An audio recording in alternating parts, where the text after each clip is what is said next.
Baik. Kembali kepada cerita apabila Nabi sedih kerana kehilangan dua orang yang sangat-sangat membantu dalam dakwah Nabi, iaitu isterinya Siti Khadijah dan juga bapa mertuanya Abu Talib. Dua-duanya orang kuat yang menyokong Nabi. Orang pertama memeluk Islam ialah isteri Nabi, seorang wanita. Orang pertama masuk Islam wanita, kakak-kakak, ibu-ibu, bukan bapa-bapa yang mula-mula masuk Islam. Manusia pertama dalam Islam yang syahid, wanita juga, Sumayyah. Hebatnya wanita. Sebab tu wanita ini kita kena muliakan dia. Islam memuliakan wanita. Nak cerita kata apa? Pentingnya peranan wanita. Baik. Bila hilang ataupun tiada kedua orang penting ini, Nabi rasa sangat letih, down, sedih.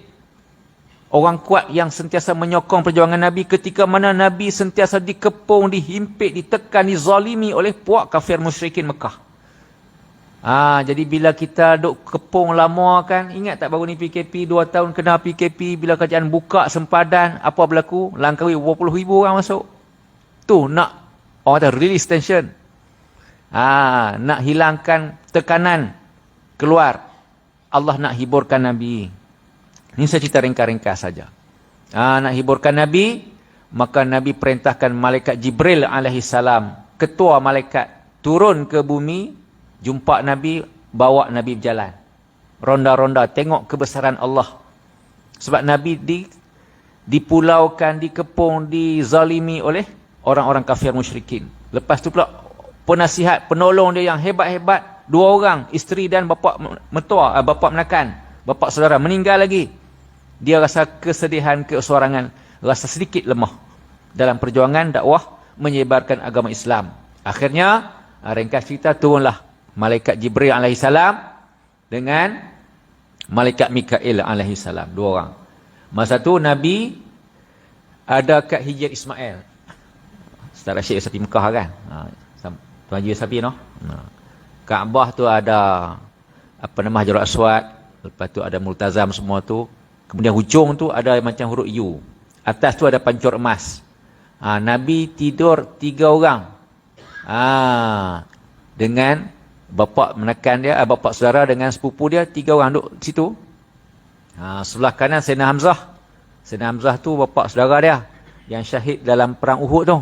Sebelah kiri dia ialah sepupu dia, Sayyidina Ja'far. Kita berhenti dulu kah untuk azan? InsyaAllah kita tangguh saat untuk azan insyaAllah.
Baik, insyaAllah kita sambung tuan-tuan.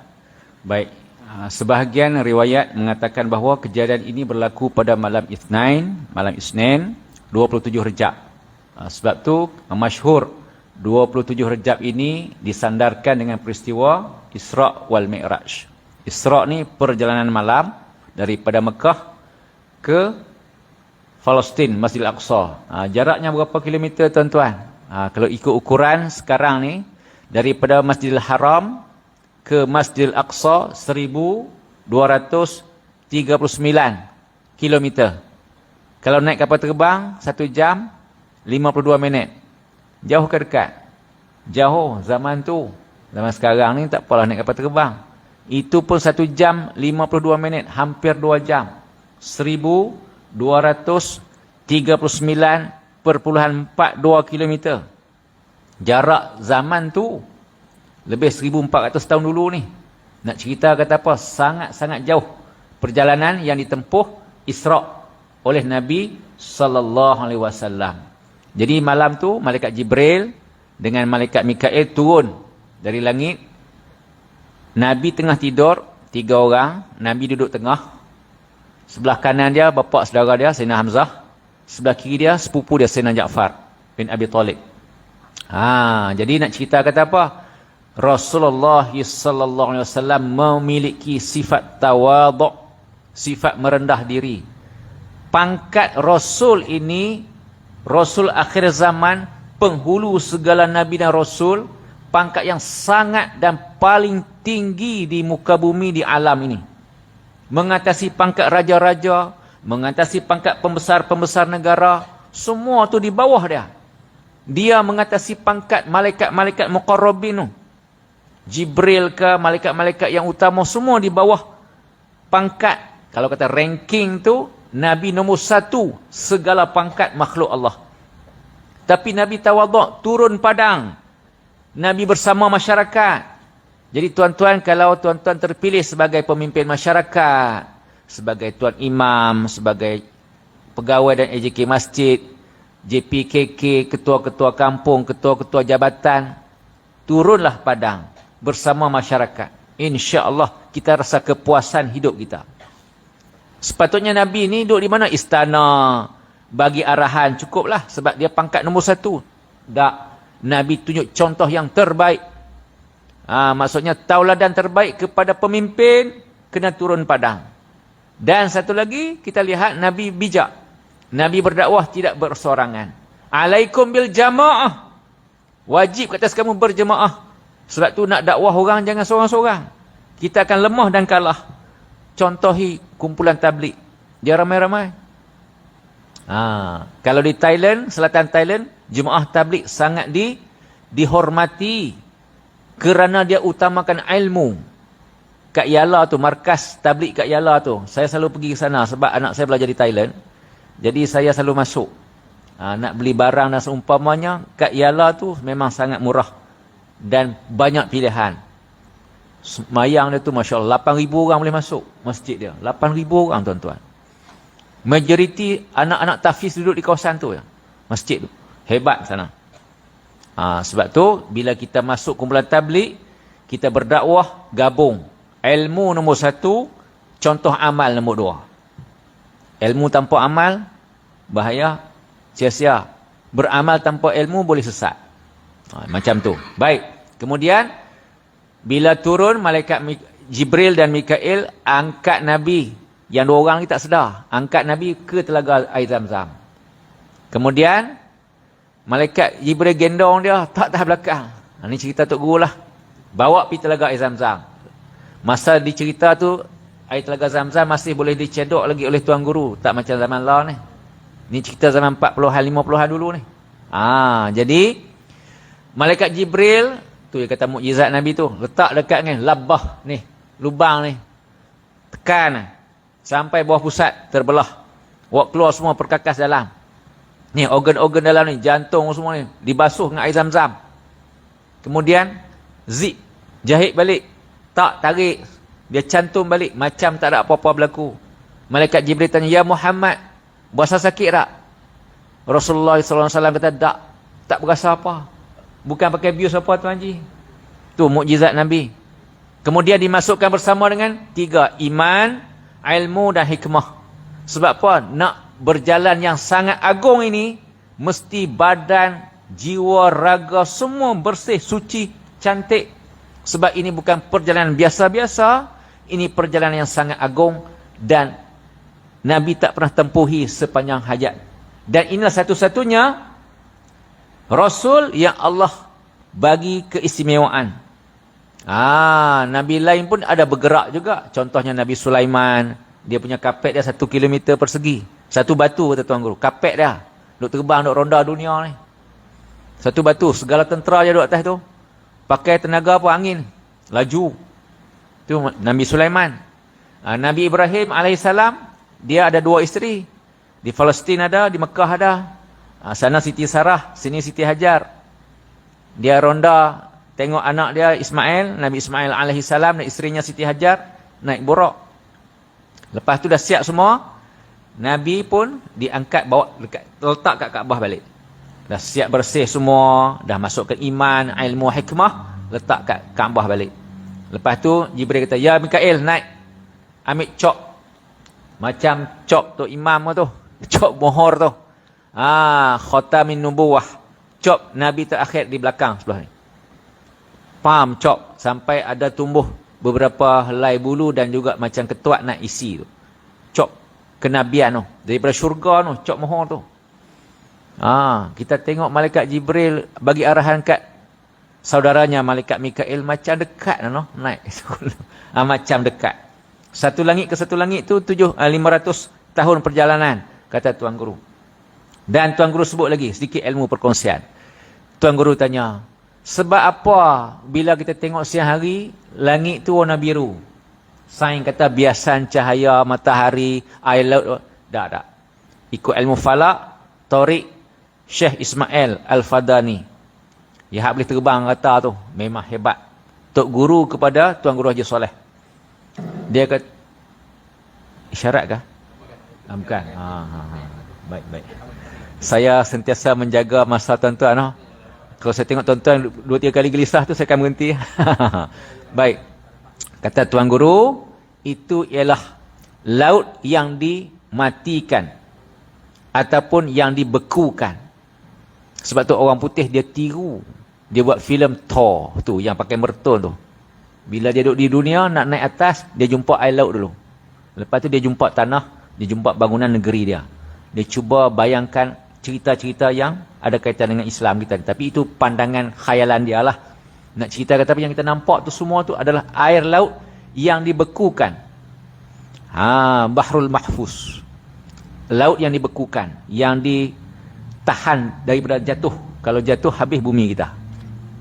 Tu. Kemudian ada langit dibuat daripada apa macam-macam lah bahan-bahan yang disebut oleh Syekh Ismail Al-Fadani, Syekh Yasin Al-Fadani. Guru kepada Tuan Guru Haji Soleh bin Musa rahimahullahu ta'ala. Kemudian, dah siap semua tu, dah cop semua dah. Jibril kata, ya Mikail, naik, ambil kenderaan. Apa dia? Kenderaan untuk Nabi nak Isra' ni. Buraq. Binatang yang paling laju di alam ini ialah buraq. Buraq ni, barqun tu kilat lah. Pantas macam kilat. Bila sahabat tanya lagu, mana rupa ya Rasulullah? Orang cerdik Nabi cerita rupa lagu ni. Orang sederhana Nabi cerita lagu ni. Ringkasnya kita bayang macam kaldai atau kuda macam tu. Lebih kurang. Rupa sebenar, wallahu alam. Nak cerita kata apa? Buraq ni, waktu turun dari syurga, sampai kat pintu Masjidil Haram, dia tak mau masuk dah. Orang kata jadi kerah keng. Dia jadi ketegak sikit. Tak mau masuk. Malaikat Jibril kata, hoppa. Ni bahasa kampung sik lah. Mu ni jadi apa? Pasal apa ni? Wak mari dari syurga. Dia dulu ni kenderaan Nabi Ibrahim. Nabi Ibrahim wafat. Dia duduk di syurga lah. Buraq tu. Buraq yang Nabi Ibrahim guna untuk bergerak daripada Palestin ke Mekah tu. Duduk ziarah. Kalau nak jalan kaki, berapa bulan nak sampai? Nak tengok isteri dan anak dia tu. Saat sampai. Jadi, buraq tu dia buat kerah. Lama-lama Jibril main tepuk belakang dia. Hei, hang tahu tak? Ni cakap kulit mana? Tu, hang nak naik belakang hang tu, nampak tu? Hadap menyandak di apa Kaabah tu. Dia pun angkat kepala. Tengok-tengok Nabi dia berpeluh. Malu ya amat sangat. Sebab apa? Dia buat kelaku, buat perangai huduh. Tak mau pergi dekat. Terus pergi kat Nabi. Binatang pun kenal Nabi. Selain manusia, semua kenal Nabi. Kita pun dah cerita Maulid Rasul kan. Hak malaikat Jibril bawa ronda habis alam ni. Ikan-ikan, burung-burung, makhluk angkasa raya, semua kenal Nabi. Manusia saja sebahagian kecil yang kenal, sebahagian besar tak kenal. Malu kita. Jadi dah siap semua tu. Jadi Nabi naik burak, sebelah kanan Jibril terbang, sebelah kiri Mikail terbang. Ada 5 stesen, 5 checkpoint, 5 tempat Nabi berhenti, singgah sat jalan, singgah sat jalan. Macam RNR lah, ada 5 stesen. Yang pertama di Taibah, Madinah. Semua ni bergerak berlaku pada waktu malam. Nabi tengok apa benda ni, pokok kurma saja. Kita kata pokok kelapa sawit lah, macam pokok kulim ni. Hutan semua kurma. Jibril kata turun, turun. Semayang 2 rakaat. Naik. Bila naik, Jibril tanya, "Ya Muhammad, tahu tak ni tak mana?" "Aku tak tahu." Ni saya cakap kulim mana? Bukan cakap Arab, cakap kulim lah. Jibril kata, "Ya Muhammad, inilah tempat engkau akan hijrah nanti dan inilah tempat engkau akan diwafatkan." Maksudnya Nabi akan meninggal di bumi Madinah. Sambung lagi. Tempat kedua dipanggil Madian. Madian ni dia letaknya di barat laut Hijaz, tanah Arab, utara tanah laut. Maksudnya ni Mekah, ini Jeddah, atas tu Madinah, atas tu hujung utara. Dia laluan menghala ke Palestin sekarang ni. Maksudnya menghara ke atas. Baik. Sampai di Madian tu, Jibril kata, "Turun ya Muhammad." Nabi pun turun. Burak ni dia tengok sampai. Kita lah ni tengok tak sampai-sampai, tu yang stres kat jalan raya tu. Burak naik bukit, kaki belakang dia panjang, kaki depan pendek. Turun bukit, kaki depan panjang, kaki belakang pendek. Maksudnya Nabi duduk steady sama.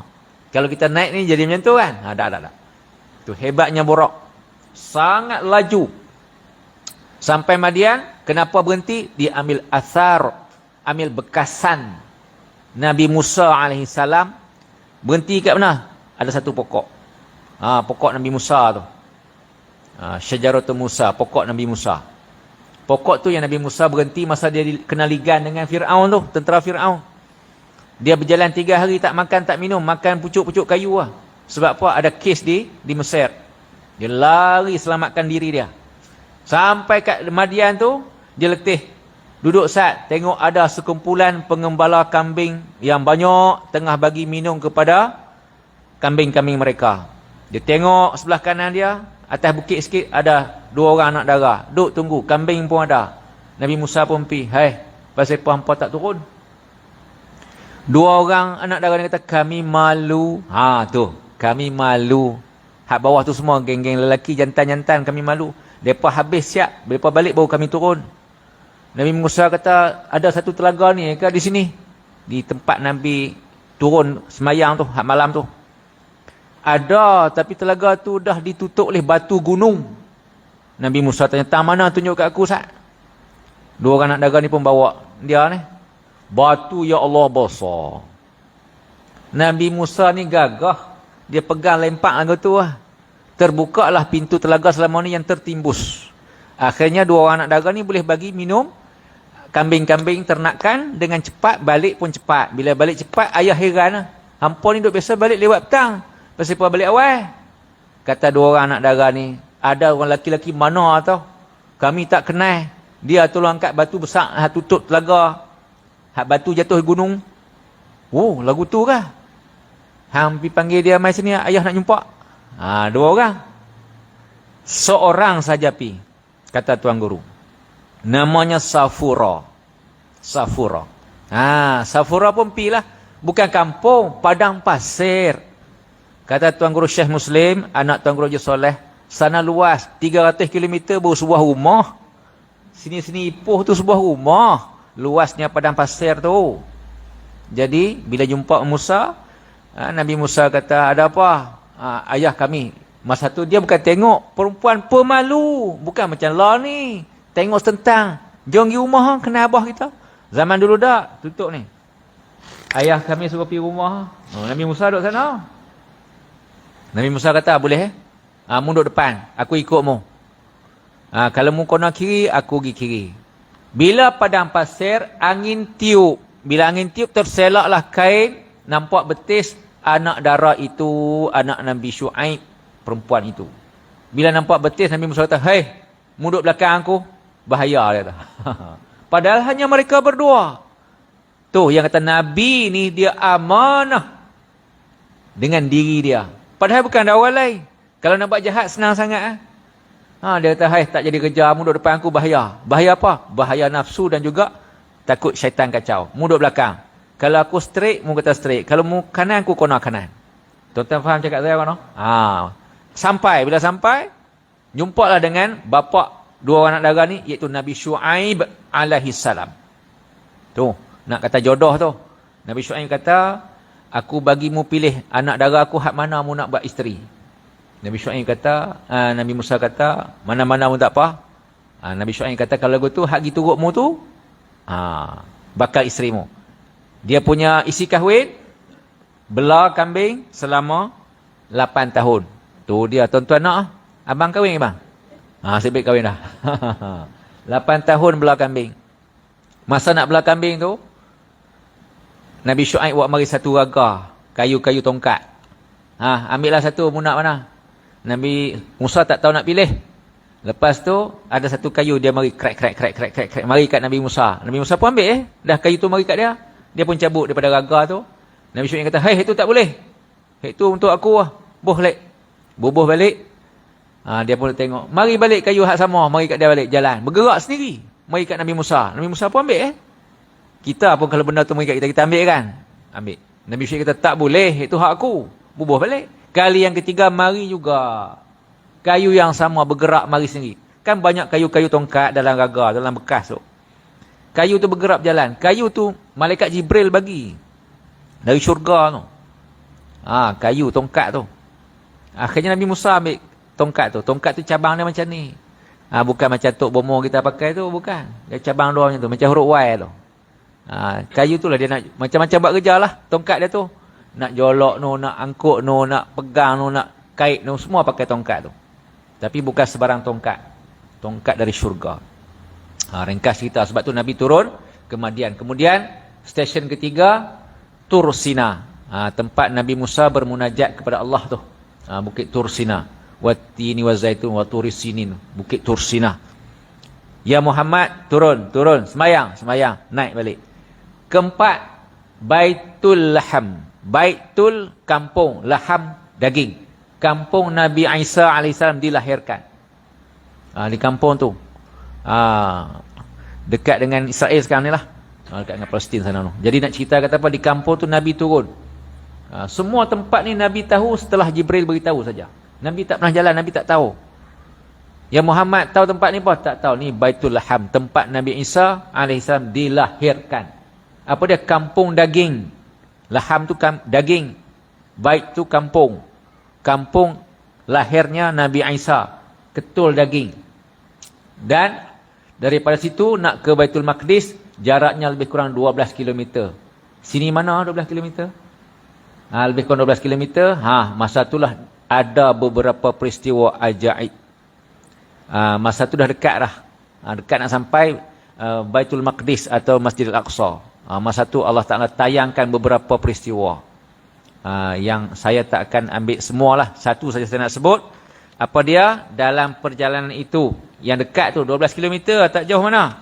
Jadi dalam perjalanan itu, Allah Subhanahu Wa Ta'ala menunjukkan kepada Nabi. Apa dia? Sekumpulan orang yang sedang memecahkan kepala mereka. Memecahkan sendiri kepala mereka. Setiap kali dipecahkan, kembali sembuh kepala mereka. Lalu dipecahkan lagi. Diulang berkali-kali. Lalu Jibril memberitahu, ya Rasulullah, itulah orang-orang yang berat kepala mereka untuk sembahyang. Berat kepala nak sujud. Dia katok kepala dia sendiri. Dia ada banyak sangat-sangat peristiwa-peristiwa yang ditunjukkan, ditayangkan kepada Nabi dalam tempoh 12 km tu. Sementara nak sampai Baitul Maqdis. Saya ambil satu tu saja. Sebab ada kaitan dengan sembahyang. Memang banyak sangat-sangat. Dia punya gambaran atau tayangan yang diberi oleh Allah Subhanahu Wa Taala kepada Nabi Muhammad sallallahu alaihi wasallam. Baik, sampai di stesen yang kelima, Baitul Maqdis. Sampai di situ habis ya. Isra' setakat masjid tu, Masjid Al-Aqsa. Sampai situ malaikat Jibril dan malaikat Mikail berhenti. Sebab apa? Perjalanan Isra' dah sampai. Kemudian letihlah berjalan. Nabi diberi pilihan 3 jenis minuman. Jibril kata, ya Muhammad, ambil mana nak? Pertama arak, yang kedua susu, yang ketiga air sejuk. Nabi pilih air apa? Air susu. Alhamdulillah. Itu kata tuan-tuan biasa dengar dah cerita ni.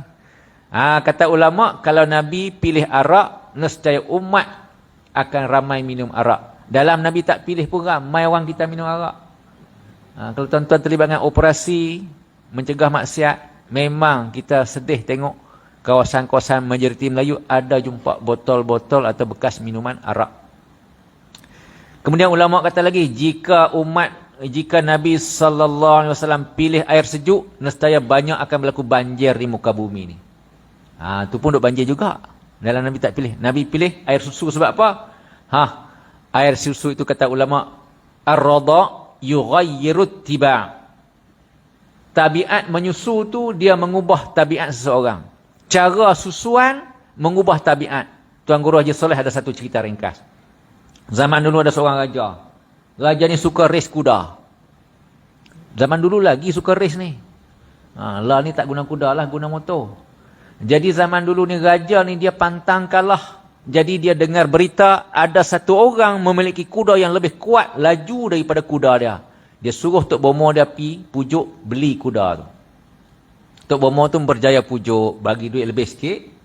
Lepas tu kawan tu pun jual. Cuma kawan tu kata, wahai Tok Bomo, nak cerita kata kuda kita ni dah perangai huduh sikit lah. Dia pun cerita gini-gini, tak apa.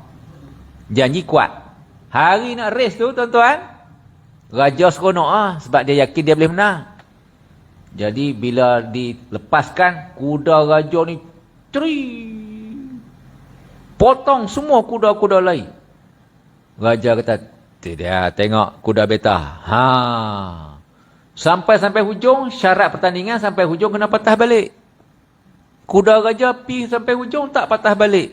Kuda lain hak lambat tu pi patah balik sampai dah. Raja kata, apa masalah kuda beta ni? Jadi dia pun panggil Tok Bomo dia. Wahai Tok Bomo, apa masalah kuda hak beta ni? Laju-laju dah, tak patah balik. Itulah tuanku, patut nak cerita, dia ada sikit kelemahan. Apa dia? Masa dia kecil-kecil dulu ni, dia ni anak yatim. Tuan-tuan, kakak-kakak, ibu-ibu. Binatang kalau mak mati, dia yatim. Manusia bapak mati, anak yatim. Itu beza dia. Mak dia mati, dia kecil lagi kuda ni. Jadi dia dibelak oleh mak kerbau. Mak angkat dia kerbau. Kerbau minum bagi susu kat kuda ni. Perangai kerbau turun kat kuda. Apa dia?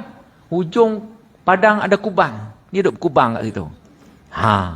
Ni cerita Tok Guru ni. Maksudnya, ar-radha yughayyirut tiba'. Menyusu itu mengubah tabiat seseorang. Jadi kata Tuan Guru, dia kata ibu-ibu yang ada anak-anak kecil, bagilah minum susu badan. Itu yang terbaik.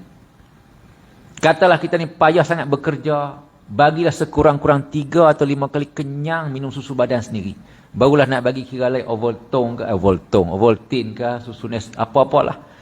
Tapi kalau boleh tu, usaha bagi anak tu ada juga di tubuh badan dia, susu ibu kandung dia. Itu penting. Sebab apa? Dia boleh mengubah tabiat anak itu, sama ada nak menjadi manusia betul-betul, ataupun ada gabungan hak lain. Kalau susu lembu jadi apa? Kita fikir sendirilah. Dia gitu. Baik. Habis itu. Kemudian Jibril kata, ya Mikail, tambat borok. Saya ambil masa sikit lagi dah. Saya target sejam saja. Sejam saja. InsyaAllah. Allah SWT. Saya nak tengok masa saya. Saya set masa saya. Okey. Baik. Lagi 5-6 minit. Baik. Kemudian Allah SWT Muhammad, malaikat Mikail pun tikam dengan sayap dia. Saya tengok bekas tikam tu di batu. Tikam dengan sayap. Nak ikat tali kekang buruk. Kita kata macam tali kuda lah. Tali hadut ikat dia kekang ni. Ikat di batu. Dia tikam dengan sayap dia. Tembus batu tu, ikat tali. Jadi Mikail duk jaga buruk.